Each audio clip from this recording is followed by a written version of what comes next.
এবং এখানে আমরা কমান্ড দিব। তো আমি একটা কমান্ড লিখতেছি, আপনারা সুন্দর করে কমান্ডটা লিখবেন। আমি দ্রুততার কারণে অনেক সময় একটু স্পেলিং মিস্টেক করে কমান্ড লিখি, তো এটা কোনো বিষয় না, অটোমেটিক এআই এটা ঠিক করে নেয়। তারপরও আপনারা এটাকে একটু ঠিক করে দিবেন। তো আমরা যেটা বলবো সেটা হলো যে make a beautiful table use tailwind css for my laravel plate file. Okay, and use okay, আমরা এক্সাম্পল ডাটাটা দেই। This is my dd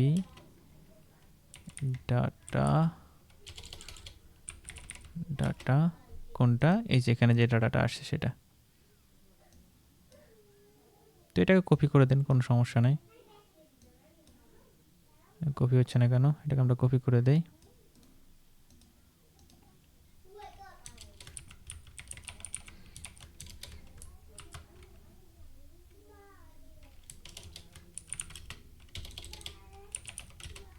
You can use for else কেন বলছি, তাহলে আমাদের এখানে ডাটা যদি সে না পায়, এখানে নো ইউজার দেখাবো অথবা নো প্রোডাক্ট দেখাবে আর কি, এরকম জন্য। এই যে এখানে ফর এলস ইউজ করছে, ওকে গুড। না হলে সে ফর ইচ ইউজ করে দিয়ে দিত, তো সেটা দিলেও হয়তো, কিন্তু সেটার জন্য আমাদেরকে আবার আলাদা একটা কন্ডিশন দেওয়া লাগতো। তো সেটা থেকে বাঁচার জন্য আমরা জাস্ট এতটুকু করলাম। ওকে, দ্যাটস ওকে। আমরা এটাকে কপি করব, কপি করে আমরা চলে আসব আমাদের কোডে, এবং এখানে আমাদের এই বোর্ডের ভিতরে এটাকে পেস্ট করে দিব। এখন আমাদেরকে কি করতে হবে, এখানে আমাদেরকে আমাদের যে সিএসটা কানেকশন দিতে হবে, সেজন্য আমরা এখানে বিটটাকে কানেকশন করে দিব, মানে বিট দিয়ে কানেকশন করে দিব আর কি। ওকে, দ্যাটস গুড। বিট নিয়ে কারো যদি কোনো কনফিউশন থাকে, সেক্ষেত্রে আমার বিটের উপর সম্পূর্ণ একটা টিউটোরিয়াল তৈরি করা আছে। বিট কেন ইউজ করা হয়, কী জন্য ইউজ করবো, ইত্যাদি বিষয়গুলো সেখানে দেওয়া আছে। আপনারা সেখান থেকে বিস্তারিত জানতে পারবেন অথবা শিখতে পারবেন। তো আমরা আমাদের কাজে চলে আসি। আমরা এখানে এটাকে সেভ দিয়ে আউটপুটে দেখবো যে কী অবস্থা, এখন কি আসে আউটপুটে। তো আমরা এটাকে একটু রিলোড দিয়ে নেই। ওকে, দ্যাটস গুড। তাহলে আমাদের এখানে কিন্তু একটা টেবিল আসছে সুন্দর, এবং সেখানে আমাদের ডেটাগুলো কিন্তু চলে আসছে। তো আমাদের এখানে সবই ঠিক আছে, কিন্তু আমাদের এখানে ইমেজটা আসতেছে না। তো ইমেজটা কেন আসতেছে না সেটা আমাদেরকে চেক করতে হবে। আমরা প্রথমত আমরা চলে যাব আমাদের কোডে। এখানে এসে যদি আমরা দেখি যে ইমেজের যে ট্যাগটা আছে সেটা ঠিক আছে কিনা, সেটা ঠিক আছে, পারফেক্ট, কোনো সমস্যা নাই। চ্যাট জিপিটির উপরে একদম 100% বিশ্বাস করা যাবে না, কারণ অনেক সময় অনেক ভুল থাকতে পারে, সেক্ষেত্রে আপনাকে ম্যানুয়ালি চেক করতে হবে অবশ্যই। তো আমরা যদি এখানে আসি, আমাদের এখানে সবই ঠিক আছে। তো এখানে ইমেজের যে ইউআরএলটা সেটা সঠিকভাবে আসতেছে কিনা সেটা একটু চেক করে নেই। সেটা চেক করার জন্য এখানে আমরা একটু ডিডি করে নেই, এবং আমরা আউটপুটে একটু রিলোড দিয়ে দেখি। অটোমেটিক রিলোড নিয়ে নিল, তো ওকে, কোনো সমস্যা নাই, ঠিক আছে। তাহলে আমাদের সমস্যাটা কোথায়, আমরা যদি একটু চেক করি আমাদের প্রোডাক্ট কন্ট্রোলারে, এখানে এসে আমরা এই ডিডিটাকে অন করে দিই, অর্থাৎ এটাকে আমরা আনকমেন্ট করলাম। এবং এটাকে যদি আমরা একটু দেখি, হ্যাঁ, আমাদের এখানে অ্যাভেটার নামেই আছে, এবং ইউআরএলটাও কোনো সমস্যা নাই, ইউআরএলটা আমার ইউআরএল হিসাবেই আছে, এবং এটা স্ট্রিং টাইপ আছে। তাহলে সমস্যা কোথায়, তাহলে সমস্যা হচ্ছে আমাদের বের করতে হবে। তো সেজন্য আমরা এটাকে একটু রিলোড দেই আবার, এবং এটাকে একটু ইনস্পেক্ট করে দেখি। আমরা যদি ইনস্পেক্ট করি তাহলে আমরা দেখব যে ইমেজের সোর্সের ভিতরে ইউআরএল আসতেছে, কোনো সমস্যা নাই। এবং আরও দুই একটা চেক করি, ঠিক আছে, কোনো সমস্যা নাই। একটু আমরা কনসোলটা চেক করি। দেখেন আমাদের কনসোল কিন্তু চেক করতে হবে, এরকম না যে আপনি চিন্তা করলেন আমি তো এখানে কোনো জাভাস্ক্রিপ্ট ইউজ করি নাই, আমার জাভাস্ক্রিপ্টের দরকার নাই চেক করার, বা হচ্ছে আমার এখানে কি আসবে এরর, কিন্তু আপনাকে সব জায়গায় চেক করতে হবে। আপনি যখন ডিবাগিং করবেন আপনার কমন বিষয় মনে হচ্ছে না এটা কোনো সমস্যা না, কিন্তু ওইখানে সমস্যাটা হয়, ওইখানে ঝামেলাটা থাকে। আবার এমন জায়গায় সমস্যাটা হয় আপনি দেখবেন যে সিম্পল একটা বিষয় আপনি এটা কখনো চিন্তাও করেন না যে এই জায়গায় সমস্যা হবে। তো আমরা একটু কনসোলে আসি যে কী সমস্যা আছে।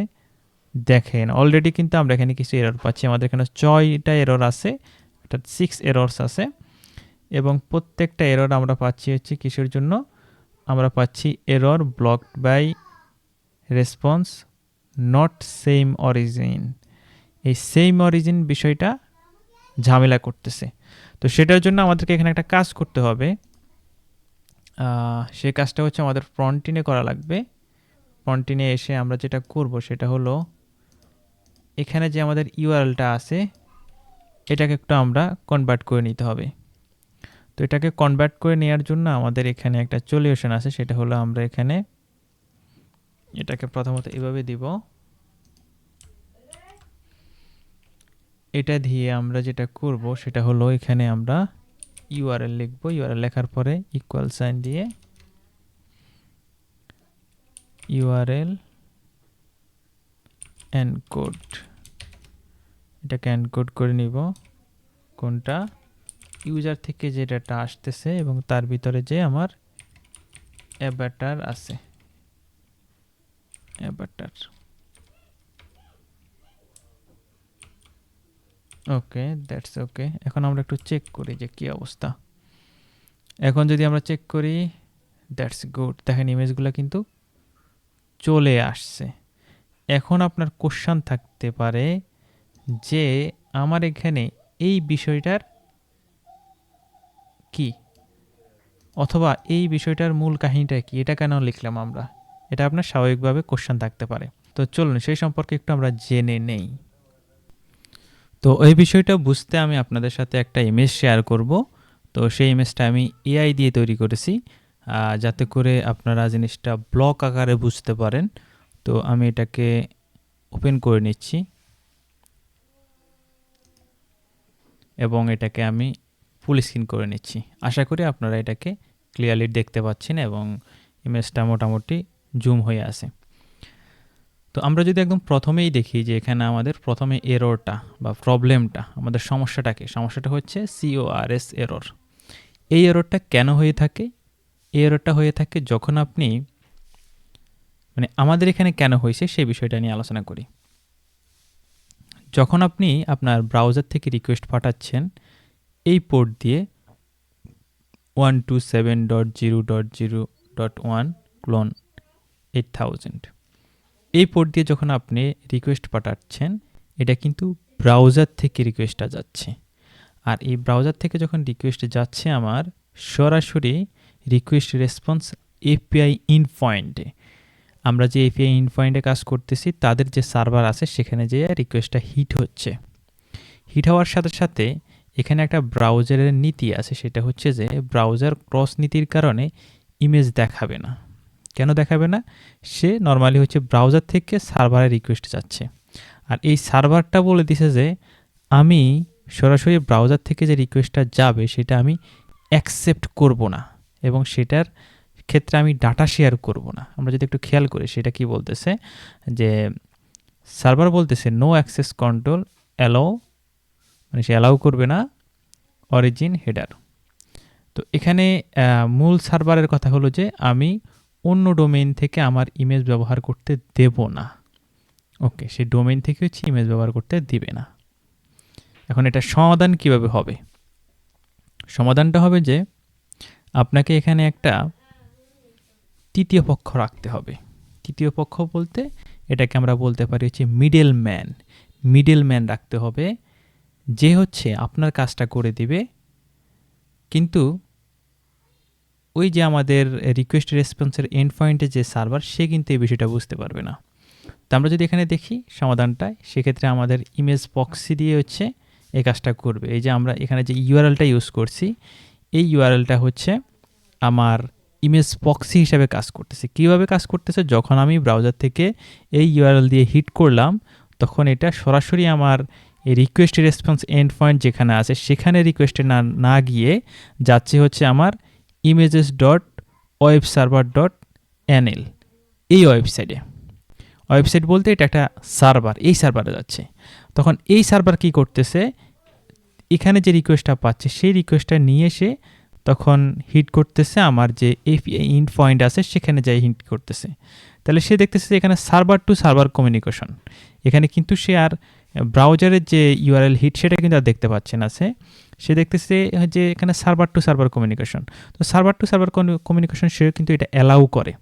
যদি সে এটা অ্যালাউ করে তাহলে সে ইমেজটাকে শো করতে দিবে। আর যখন ইমেজটাকে সে শো করতে দিচ্ছে ইমেজটাকে, তখন সে কী করলো, আমার রেসপন্সটাকে সে পাঠাচ্ছে, অর্থাৎ অ্যাকসেপ্ট করে এটাকে পুনরায় পাঠিয়ে দিচ্ছে। যখন সে রেসপন্সটা পাঠাচ্ছে তখন এই থার্ড পার্টি বা হচ্ছে মিডল ওয়্যার যেটা আছে বা আমাদের ফক্সি সার্ভার যেটা আছে সেটাকে অ্যাকসেপ্ট করে আমার ব্রাউজারে শো করাই দিচ্ছে। এই হচ্ছে আমার এখানে মূল ঘটনা। তার মানে আমাদের এখানে একটা ফক্সি সার্ভার লাগতেছে যে আমি যাতে করে আমার রিকোয়েস্টটা পাঠানোর জন্য হেল্প করে বা হচ্ছে আমার রিকোয়েস্টটা আমার হয়ে সে কাজ করবে। এটা যদি আমরা এরকম উদাহরণ দেই, কীরকম, ধরেন আপনার একটা ফ্রেন্ড আছে এবং আপনি একটা দোকান থেকে একটা পণ্য কিনবেন, কিন্তু কোনো কারণে আপনার সাথে ওই দোকানদারের সম্পর্ক ভালো না, সে আপনাকে অ্যালাউ করবে না অথবা আপনি সেই দোকানে যেতে ইচ্ছুক না, কিন্তু আপনার ফ্রেন্ডকে বলবেন যে তুমি আমার হয়ে এই দোকানে গিয়ে এই প্রোডাক্টটা আমাকে কিনে এনে দাও, তাহলে আমার প্রোডাক্ট আমি পেয়ে গেলাম। সেম জিনিসটাই এই যে আপনার বন্ধুর যে রোলটা, সেই রোলটা সেই পালন করতেছে, অর্থাৎ সে মিডল ম্যান হয়ে কাজ করতেছে। তো আমাদের এখানে আমরা যদি কোডে আরেকবার আসি, আমরা কিন্তু সেই বিষয়টাই দেখব যে প্রথমে সে হিট করতেছে আমার এই সার্ভারে হিট করতেছে। এই সার্ভার কিন্তু নর্মালি যে কোনো লোকাল রিকোয়েস্ট সে নিবে বা হচ্ছে ব্রাউজার রিকোয়েস্ট নিবে, তার এখানে কোনো ক্রস অরিজিন নিয়ে কোনো ঝামেলা নেই, আপনি দিলে সে রিকোয়েস্ট নেবে। কিন্তু ঝামেলাটা করে কে? ঝামেলাটা করে হচ্ছে আমাদের এখানে এই যে বান্দাটা আছে, কোন বান্দা,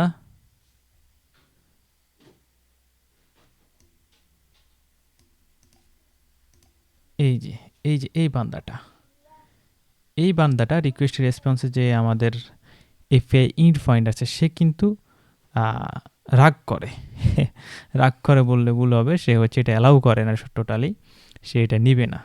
তো এই বান্দার জন্য আমাদেরকে মাঝখানে মিডল ওয়্যার কিন্তু ইউজ করা লাগতেছে। তাহলে আমরা যেটা করলাম সেটা হলো সে এখানে রিকোয়েস্ট দিয়ে পরে ইমেজটা নিয়ে এসে এখানে প্রিন্ট করে দিচ্ছে, আর এখানে আমরা মাঝখানে একটা ইউআরএল এনকোডিং করলাম। আশা করি আপনারা জিনিসটা বুঝতে পারছেন। তাহলে আমরা যদি আমাদের ফ্রন্ট এন্ডে আসি,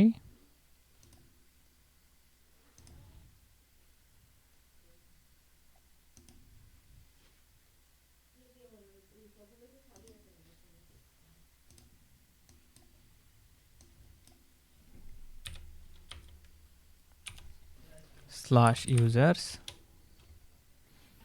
সার্ভার সম্ভবত বদ্ধ হয়ে গেছে, দ্যাটস রাইট। ওকে, এটাকে আমরা আবার রান করলাম এবং এটাকে আমরা আবার রিলোড দেই এবং ফাইনালি আমরা এখানে সুন্দর মতো আমাদের আউটপুটগুলো দেখতে পাচ্ছি। যদি এখানে আমাদের আইডিগুলো সামনে দিতে পারতাম, ইমেজগুলো এদিকে দিতে পারতাম, এটা আপনারা ম্যানেজ করে নিয়েন। আমি জাস্ট এখানে ডাটাটা শো করালাম। এখন ডাটা এখানে আমরা অনেক কাজ করতে পারি, মানে আমরা ডিলিট করতে পারি, আপডেট করতে পারি, তারপর হচ্ছে এখানে আমরা বাকি যে প্রসেসগুলো আছে সেগুলো করতে পারি, কিন্তু আমরা আপাতত শুধু হচ্ছে শো করাটা দেখতেছি, বাকি প্রসেসগুলো করব। সেক্ষেত্রে আমি একদম খুব সুন্দরভাবে একটা ফুল কার্ড অপারেশন করে দেখাবো এপিআই দিয়ে, এবং সেখানে আরও কিছু অ্যাডভান্স বিষয় থাকবে। আমরা সার্ভিস ইউজ করে সেই কাজগুলো করব। এবং এখানে আমাদের কিন্তু রিপিটলি অনেকগুলো কাজ হচ্ছে, সেই কাজগুলো আমরা বদ্ধ করে দিব। যেমন আপনি যদি খেয়াল করেন, আমাকে যতবারই এখানে যতগুলো এপিআই জন্য কল করা লাগতেছে, আমি যদি এখানে ইনসার্ট করতাম, আমি যদি এখানে ক্রিয়েট অথবা ইনসার্ট একই জিনিস, আমি যদি এখানে ডিলিট করতাম, এডিট করতাম, প্রত্যেকবার আমাকে এখানে রিট্রাই লাগানো লাগতো, অথবা হচ্ছে প্রত্যেকবার আমাকে এখানে হচ্ছে রেসপন্স টাইম আউট এই বিষয়গুলো দেওয়া লাগতো এবং লগ চেক করা লাগতো, বা আমাদের এখানে এক্সেপশন হ্যান্ডেল করা লাগতো। তো এই বিষয়গুলোকে কিন্তু আমরা আরও মিনিমাইজ করতে পারি, আরও প্রফেশনাল ওয়েতে কাজ করতে পারি। তো সেটা আপনাদেরকে আমি করে দেখাবো ইনশাল্লাহ। তবে আমার এই প্রথম দিকের যে বেসিক সিরিজটা এটা শেষ হোক, এটার পরেই আপনারা পরের ভিডিওগুলো পাবেন। তো আশা করি আপনারা প্র্যাকটিস করতেছেন আমার সাথে সাথে। আপনারা যদি আমার সাথে সাথে প্র্যাকটিস না করেন শিখতে পারবেন না। প্র্যাকটিস হচ্ছে সবচেয়ে আপনাকে পারফেক্ট করবে। আপনি হয়তোবা আমার ভিডিওটা বসে বসে যদি দেখেন সেক্ষেত্রে হয়তো কিছুটা আপনার নলেজ হবে, কিন্তু যখন আপনি প্র্যাকটিসিংয়ে হাত দিবেন তখন কিন্তু আপনি এই বিষয়গুলো আরও ভালোভাবে বুঝতে পারবেন। তো আজকে এই পর্যন্তই। আসসালামু আলাইকুম রহমতুল্লাহ।